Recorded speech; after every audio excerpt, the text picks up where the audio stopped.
उत्तर प्रदेश के बहराइच में जो कुछ चल रहा है वो आपने देखा होगा।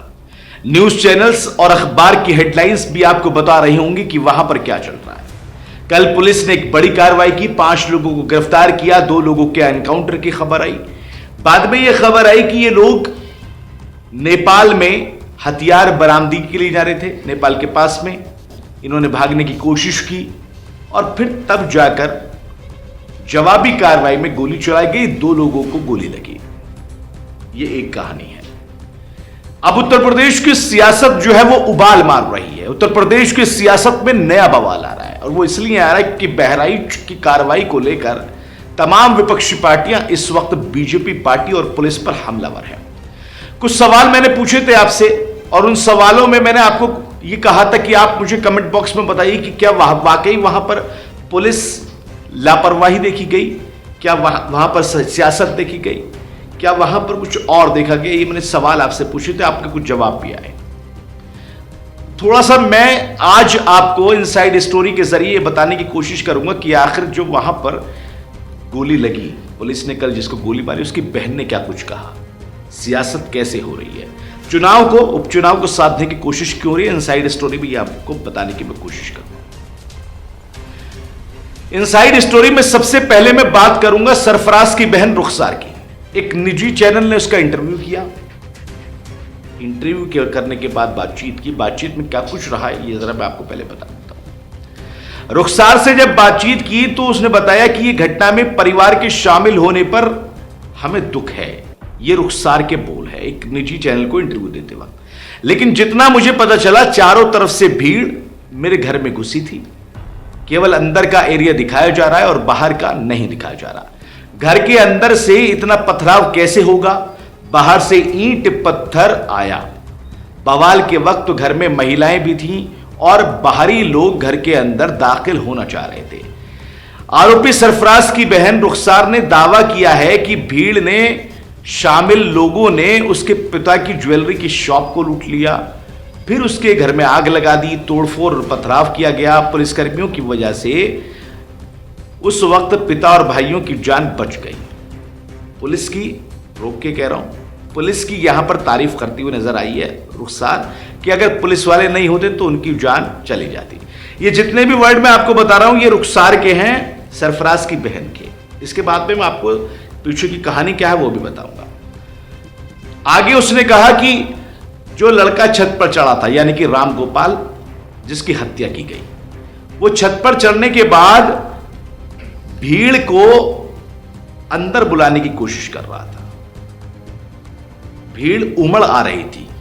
दुकान जलाई गई, गाड़ी जलाई गई, बाइक जलाई गई, बोतलें फेंकी गई और फिर मेरे भाई और पापा ने वही बोतलें वापस उन पर लोगों के ऊपर फेंकी। मेरे परिवार ने आंगन से गुहार लगाई कि हमें बचा लिया जाए, भीड़ हमें मार देगी, लेकिन ये सब कुछ नहीं दिखाया जा रहा। इसके ठीक बाद मेरे भाई ने पहली हवाई फायर की जिससे भीड़ कम हो जाए।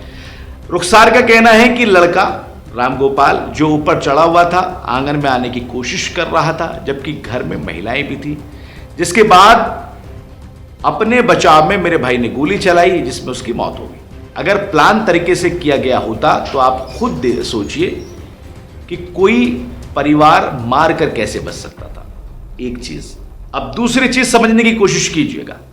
रुखसार ने कहा कि उनके पड़ोसी हिंदू हैं, उन्होंने उस हिंदू पड़ोसी से जान बचाने की गुहार लगाई और जब वो हिंदू पड़ोसी जान बचाने के लिए आया, उनको बचाने लगा, तो बाकी वहां पर लोग जो भीड़ के रूप में शामिल थे उन लोगों ने उसकी पिटाई कर दी और इतनी पिटाई करी कि उसका सर फाड़ दिया। फिर जब उसको चोट लगी तो फिर वो उनको बचा नहीं पाया, जिसके बाद में ये पूरा मामला हुआ। ये रुखसार का बयान है। अब रुखसार के इस बयान में कितनी सच्चाई है और कितना झूठ है ये तो मैं नहीं कह सकता, लेकिन मैं आपको बताता हूं कि सूबे की सियासत जो उबाल मार रही है वो क्यों मार रही है। सबसे पहले आते हैं अब उस घटना पर जो घटना घटी गई, यानी दंगे वाली वो दिन जहां पर मूर्ति विसर्जन की यात्रा निकल रही थी और उसके बीच में बवाल हुआ। राम गोपाल जो कि जिसकी हत्या हुई है वो छत पर था। एक वीडियो आई वो वीडियो आप अपने स्क्रीन पर देख सकते हैं। झंडा उतारने की कोशिश कर रहा था या लगाने की कोशिश कर रहा था, ये वीडियो में आप देख सकते हैं। उस वक्त एक गोली चली और गोली चलने के साथ साथ एक आवाज आई, मर गया मर गया मर गया। यह आवाज आने के बाद में वीडियो यहां पर खत्म हो गया। इस वीडियो को सोशल मीडिया पर जमकर वायरल किया गया और अभी भी वायरल हो रहा है। यह एक पहलू। दूसरा पहलू सरफराज की बहन का। अब आते तीसरे पहलू पर। इनसाइड स्टोरी में यह भी समझाने, बताने और दिखाने की कोशिश करूंगा कि सियासत इस वक्त कितनी तेज चल रही है। अखिलेश यादव सपा मुखिया हैं, समाजवादी पार्टी के मुखिया हैं। उन्होंने बीजेपी की सरकार पर, यानी जो सत्ता में सरकार बैठी है, उस पर कई सवाल उठाए। अखिलेश यादव ने कहा कि बीजेपी सिर्फ और सिर्फ डिवाइड एंड रूल करके अपना उल्लू सीधा करना चाहती है। जो अंग्रेज करते थे वो बीजेपी कर रही है। और बीजेपी ने ये दंगा एक तरह से होने दिया, क्योंकि अगर बीजेपी सरकार चाहती तो पुलिस को टाइट करती, और पुलिस अगर चाहती तो यह पूरा मामला नहीं होता। अखिलेश यादव ने इसके बाद में और भी कुछ बयान दिए। आप अखिलेश यादव को सुनिए, उसके बाद में फिर मैं आपको एक और नेता की वो बयान बताऊंगा और दिखाऊंगा जो इस वक्त सोशल मीडिया पर सुर्खियों में चल रहा है। परिवार जो घटना हुई दुखद हुई, जो घटना हुई दुखद थी, और ऐसी घटना समाज में न हो। जो वहां पर फेलियर था, हमारे साथी ये पूछ रहे हैं कि आप क्या करते या क्या परिवार से मिलेंगे। जो दुखी परिवार होगा उसको न्याय दिलाने के लिए हम लोग काम करेंगे। लेकिन सवाल ये वही खड़ा हो जाता है कि सरकार की नजर में भेदभाव नहीं होना चाहिए। सरकार, जो अंग्रेजों ने कभी नारा दिया था डिवाइड एंड रूल, सरकार उसी पे काम कर रही है, डिवाइड एंड रूल। ये आम लोग जानते हैं, आम लोग ये बात जानते हैं। और आप तो पत्रकार लोग हैं, बुद्धिजीवी हैं, और पड़ोसी जिले का मामला है। आप मुझसे बेहतर जानते होंगे कि ये घटना हुई नहीं है, घटना कराई गई है। और कराई गई के लिए दोषी कौन होगा? अगर जान गई है किसी की भी, हम दुख में शामिल हो सकते हैं, मुख्यमंत्री जी मिल सकते हैं, लेकिन कराई किसने है इस पे आप लोग बेहतर जानते होंगे। यहाँ एक कोई पत्रकार ऐसा नहीं है जो न जानता हो कि ये घटना रोकी जा सकती थी। किसी की जान नहीं जाती। अगर जान गई है, हम दुख बांटने से ज्यादा, जो आज सरकार भी दुख बांट रही है, सरकार को इस बात पे दुख करना चाहिए था कि घटना क्यों हो गई, होनी नहीं चाहिए थी। सर, सरफराज की बहन का कहना यह है कि कल पुलिस। अखिलेश यादव का बयान आपने देख लिया। अखिलेश यादव लगातार बीजेपी पर हमलावर हैं, जबकि सूबे के मुखिया योगी आदित्यनाथ ने साफ तौर पर कहा है कि किसी भी तरह से किसी भी दोषी को बख्शा नहीं जाएगा, उसमें चाहे कोई भी हो। और उससे पहले मैं आपको एक और चीज याद दिला देता हूं, इनसाइड स्टोरी में जरा ये भी सुन लीजिएगा। यति नरसिंहानंद का जब मामला हुआ था, डासना से लेके गाजियाबाद, गाजियाबाद से लेके सिकंदराबाद, सिकंदराबाद से लेके दिल्ली, और दिल्ली से लेके तेलंगाना, जब बवाल हो रहा था, तब उत्तर प्रदेश के मुख्यमंत्री योगी आदित्यनाथ का बयान आया था। उन्होंने कहा था कि किसी भी धर्म, समुदाय, समाज, साधु संतों या फिर किसी भी धार्मिक आस्था से छेड़छाड़ की गई, गलत बयानबाजी दी गई, तो वो किसी को नहीं छोड़ेंगे। अब यह बताना इसलिए जरूरी है क्योंकि अखिलेश यादव ने जिस तरह के बयान दिए हैं, उस बयान के बाद में बीजेपी कह रही है कि हम तो लॉ एंड ऑर्डर को पूरे तरीके से लाना चाहते हैं और कानून व्यवस्था को सही ढंग से चलाना चाहते हैं। योगी आदित्यनाथ के इस बयान को मैं सामने आपके इसलिए लेके आ रहा हूं क्योंकि ये कुछ दिन पहले की घटनाएं थी और इसी तरह का माहौल हिंदुस्तान के कई अलग राज्यों और शहरों में चल रहा था। अब आते हैं कांग्रेस पर। कांग्रेस के सांसद इमरान मसूद ने साफ तौर पर बीजेपी सरकार को ललकारते हुए कहा है कि जिसने गोली मारी, जिसमें रामगोपाल की हत्या हुई, उसको आपने पकड़ लिया, 5 लोगों को आपने गिरफ्तार कर लिया। गिरफ्तार करने के बाद आपने 2 को गोली मार दी, इलाज चल रहा है, ठीक है, कोई बात नहीं है।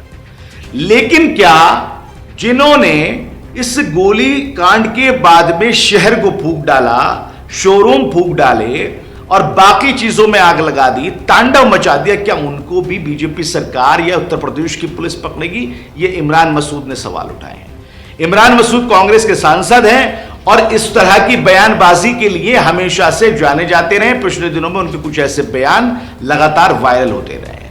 अब उत्तर प्रदेश की सियासत जो है वो उबाले मार रही है। इमरान मसूद ने क्या कुछ कहा, पहले जरा ये भी सुन लीजिए।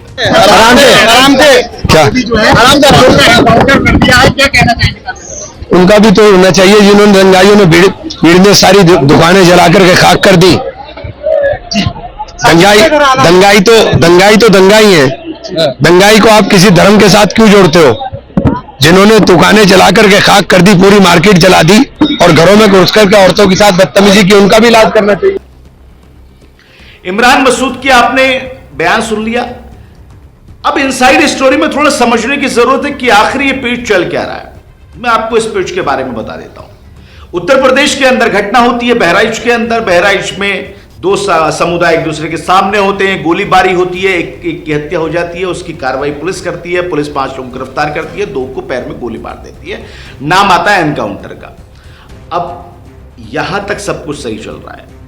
अब बढ़ावा कहां मिलेगा, जरा ये सुन लीजिए। हालांकि दोनों पक्षों को सुनना बहुत जरूरी है।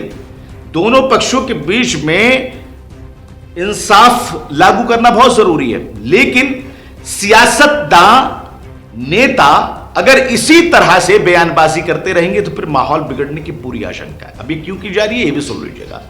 उत्तर प्रदेश की 9 सीटों का, उपचुनाव की 9 सीटों का ऐलान कर दिया गया है। तारीख मुकर्रर कर दी गई है, फैसला भी बता दिया कब आएगा। अब अगर इन उपचुनावों को साधने में पार्टियां लगी हुई हैं तो यकीन मानिए फिर इससे बुरी सियासत आपको कहीं देखने को नहीं मिलेगी। अगर इस दंगों के सहारे, 2 समुदायों को लड़वाने के सहारे, 2 धर्मों के बीच नफरत पैदा करने के सहारे अगर आप अपना सियासी उल्लू सीधा करना चाहते हैं तो फिर आपसे बड़ा मुझे लगता है कि बेवकूफ इंसान कोई नहीं है। मैं बेवकूफ भी कह सकता हूं, मैं कई वर्ड इस्तेमाल कर सकता हूं, लेकिन मैं फिर भी सिर्फ इतना कहना चाहूंगा कि वहां पर जो कुछ चल रहा है, पुलिस दोनों पक्षों को देखेगी, दोनों पक्षों की कार्रवाई करेगी, दोनों पक्षों को समझाएगी और जो दोषी है, किसी भी समुदाय का है, किसी भी घर का है, किसी भी जगह का है, उसको पुलिस कानून के दायरे में सजा दिलवाएगी। यहां तक ठीक है, सियासत मत करिएगा। अगर आपने सियासत करनी शुरू कर दी तो फिर हिंदुस्तान बंद नहीं पाएगा। जो मोहब्बत और जो प्यार, जो प्रेम, जो भाईचारा हिंदुस्तान में पहले से चला आ रहा है, वो हिंदुस्तान नहीं बन पाएगा। इनसाइड स्टोरी में लगातार मैं आपको यह बताने की कोशिश कर रहा था कि 2 वर्जन हर चीज के शुरू से चले आ रहे हैं। गोलीकांड के 2 वर्जन, झंडे के 2 वर्जन, यात्रा को रोकने के 2 वर्जन, एनकाउंटर के 2 वर्जन, मारे गए राम गोपाल के 2 वर्जन, सारे 2 वर्जन हैं। हर चीज में अलग अलग तरह से अपने कंफर्ट जोन के मुताबिक बयान दे दिए गए। लेकिन इन बयानों के पीछे क्या सत्यता है, कौन सच बोल रहा है, कौन झूठ बोल रहा है, अभी तक ये सामने नहीं आया। ये आना चाहिए और ये तब आएगा जब पुलिस अपने कार्रवाई करेगी और पुलिस हिंदुस्तान के संविधान और कानून के मुताबिक जो है सजा दिलवाएगी। चलिए फिलहाल इनसाइड स्टोरी में मेरे साथ नहीं, देश और दुनिया की तमाम बड़ी खबरों के लिए लगातार आप जुड़े रहिए नाउ नोटा के साथ। दीजिए इजाजत, नमस्कार, आदाब।